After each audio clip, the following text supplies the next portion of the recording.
Day 2 of the Melbourne Darts Masters Finals night. Just 7 matches remain, 7 tilts to crown a winner. Would it be Sweet Caroline and a victory lap for Super Chin? Or would the voltage run high for Cross the Boss? Mohawk Mayhem for Snakebite? Or would the Mighty One steal all the headlines? Who loves the darts? The 180 ladies do, today on High Roller Radio. Yes, second and final day in Melbourne as the World Series continues its swing down under. Hashtag Melbourne Masters. We love us some Edgar TV. Matthew Edgar's in Australia. Over in Melbourne right now, he tweeted, "I love the Edgar Nation. We are a team of idiots changing nothing but having fun while doing it." He then tweeted this, a message for us, more Edgar TV on High Roller Radio. What's all the fuss about? Why is this on show at the World Series? Join the Edgar Nation and find out. Prime time, baby, always promoting, even down under. The story on day 1 yesterday, of course, was last week's champion, Damon Hayda. His good form continued, another upset victory as he demolished James Wade 6-1. Wadey outplayed from the get-go. How about this? Received this in my DMs this morning from Juanita McDade, Hayda's aunt. She snapped a photo, Hayda posing with a young fan, even giving him his darts shirt. That is a great keepsake, a great souvenir, and you just know it made that boy's day. Good job, Damon, and thank you, Juanita. There is your order of play. Defending champ Peter Wright on first against RVB. Defending champ, said Connor Kane. Maybe I should give him my custom-made t-shirt. I did take his trousers after all. And wow, Mr. Kane sporting the defending champ tee and the donut pants. Just call him Young Snakebite. You gotta love it. All right, here we go. Raymond van Barneveld, Peter Wright. They were trading shots throughout. We pick it up at 3-3. Barney with the very nice maximum. We got the nonchalant finger point. He held. Snakebite responded with one of his own. Beautiful. On a pinhead that. And look at this. He followed with the 104 checkout. Get in, he says. The key moment came at 5-4. RVB leading and with a chance to break, but this post suggests he missed, and he did, and it was the right stuff for the hold. Then again, the very next leg on double 10 for a crucial break, an advantage he would not relinquish. Good match, 8-6, the Scotsman takes it. Snakebite average 94.91, just the 180. He was 47% on doubles. Barney missed doubles. I got away with it, he said. I never felt in control in that match, but I'm in the semis. Let's see what happens. How has Barney thrown that away? Asked Connor Kane, providing a fantastic match summary, leading almost all the way, checking out brilliantly, he said, then misses 8 darts at double across 2 legs, and with a chance to break at 7-6 down and throw for the match, he misses the big number to deny himself a shot at double. Oh, Barney. Barney broke down, replied Brian. He should have won. World number 1 and the daunting sounds of the white stripes. Michael van Gerwen hit the stage knowing full well what he was in for. He was in for some Gary Anderson. Terrific showdown here. Blistering start. Both players fired hard and heavy. 3 successive breaks of throw to start. Mighty Mike had 2 of them. Double 18 here for 2-1. The big fist pump to suggest he wants it badly. The average is through 5 legs. Van Gerwen still up a break. Can you say quality? 110 playing 102.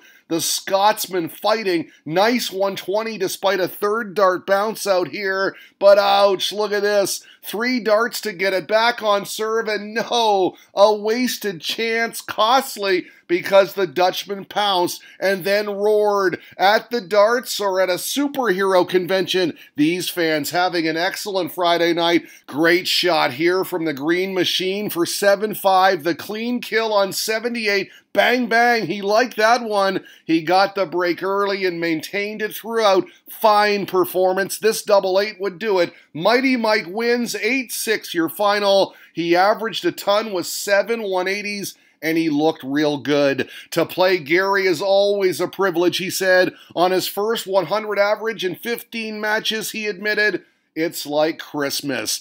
Clash of the Dartons tweeted at maustin71. I like it. Brian agreed. The best two players on the planet, in my opinion, he said. It really was a thrill a minute. Richard Asson's an MVG fan. He tweeted this. Hope that was the kick he needed. We shall see. Our third fixture pitted Rob Cross against Damon Hayda, a repeat of last week's final in Brisbane. The Heat won that one, of course, and you know Voltage was seeking revenge. That he got in a big, big way. 3-0 to start. He was hitting everything. 2 180s, 2 177s, a 118 average in the fourth leg. He was in the zone. This double 16 made it 5-0. It got to 6-0 before the Aussie finally got on the board, double 2 to avoid the whitewash. He actually put 2 more on the board as well. A good run for the Heat, but he was put in the deep freeze today. Voltage averaging 102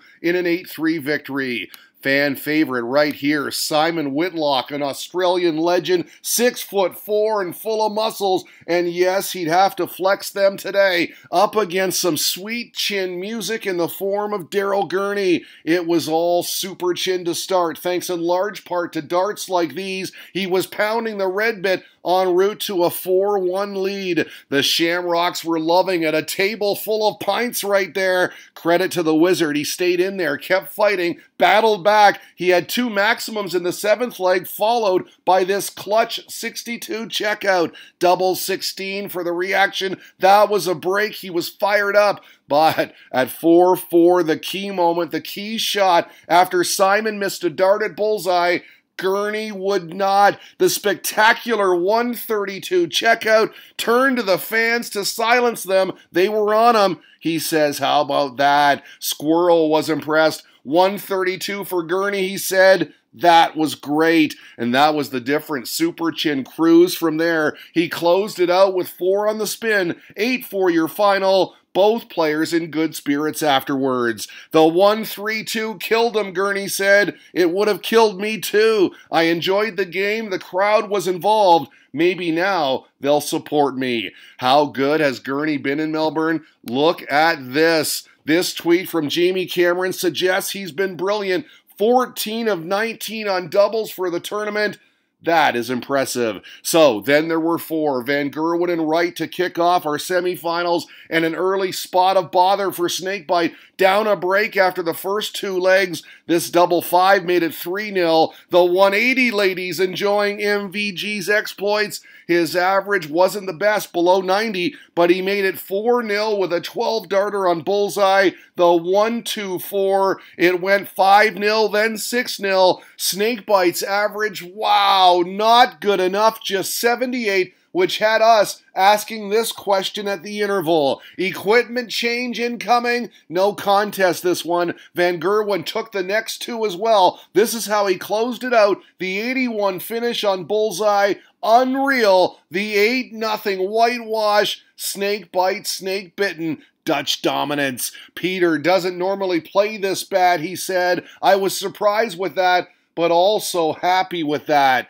Ouch, brutal, tweeted his and her drinks. The makers of Double Trouble Gin, good stuff. New darts needed, I think, referring, of course, to Wright, who likes to switch things up. He probably will. Emotions running high worldwide for all Mighty Mike fans. Hannah, a prime example. He's in the finals, she said. I could cry. In fact, I am. Should point out he only averaged 97. MVG has now gone 1 game without a ton-plus average, joked Luke Jones. Unbelievable scenes. To which Fredo replied, tongue-in-cheek, he should probably retire. Daryl Gurney enjoying Sweet Caroline with the fans, but would he be enjoying Rob Cross, our second semi? Too many chefs in the kitchen here, ready for the entree, quality tilt. 2-2 to start. Both players kicking off the 5th leg with ton 40s. Super Chin would break, then fire in back-to-back 180s en route to this double 8. An 11-darter stellar, good for a little sip of water at the commercials, leading 4-2 up a break. Full marks to Cross, though. He wasn't going anywhere. Got things back on serve in the 8th leg, double 2. He'd then hold for 5-4, gave it the confident nod, the momentum clearly changing voltage with 3 on the trot. Then 10th leg, this Gurney's reaction after missing 2 darts at double on 96, the defeated chuckle. But no, lucky for him, Cross would miss as well, and Gurney made no mistake on his return visit. That was a big moment, too, because it catapulted him to a break the very next leg. Super chin, confident as well. That was the turning point, because he ran the table from there with 4 in a row for an 8-5 result and handshakes. Gurney, averaging 98, had 5 180s. Well done, Daryl, tweeted Charlie Gray. Keep this up, and you'll do well. So, now the final, and some think Super Chin has MVG's number of late. We're about to find out. Promised to be a dandy, it was early. The Northern Irishman hitting absolutely everything, but even still, MVG was keeping pace. The clutch 110 checkout in leg number 3, he knew it too. We got the big reaction, and that hurt his opponent because Gurney would squander several chances the next leg to go down 3-1. Thing is, he was scoring massively. He broke right back on double 5, back and forth, tit for tat, all square 3-3 at the interval. Gurney averaging 109. At 4-3, though, he miscounted, had 65 left with 2 darts in hand, and went single 13. You can't do that against the green machine. Tops for 5-3. This double 8 made it 3 on the spin. We got the boom. He was feeling it. He was dominant down the stretch. 5 in a row. 8-3 your final. For Gurney, the runner-up trophy, a nice payday. He was in a joking mood too. He's crap, he said. If I would have hit my doubles, he'd be holding this trophy right now. MVG all the while right beside him, flexing his world #1 muscles. His 13th World Series of Darts title, the Champions Trophy, and his 9th title of 2019. I'm back to my winning ways, he said. Glad to do that for my fans in Melbourne. There he is, your Melbourne Masters champion. Kiss that trophy, Michael. Normal service has returned today on High Roller Radio.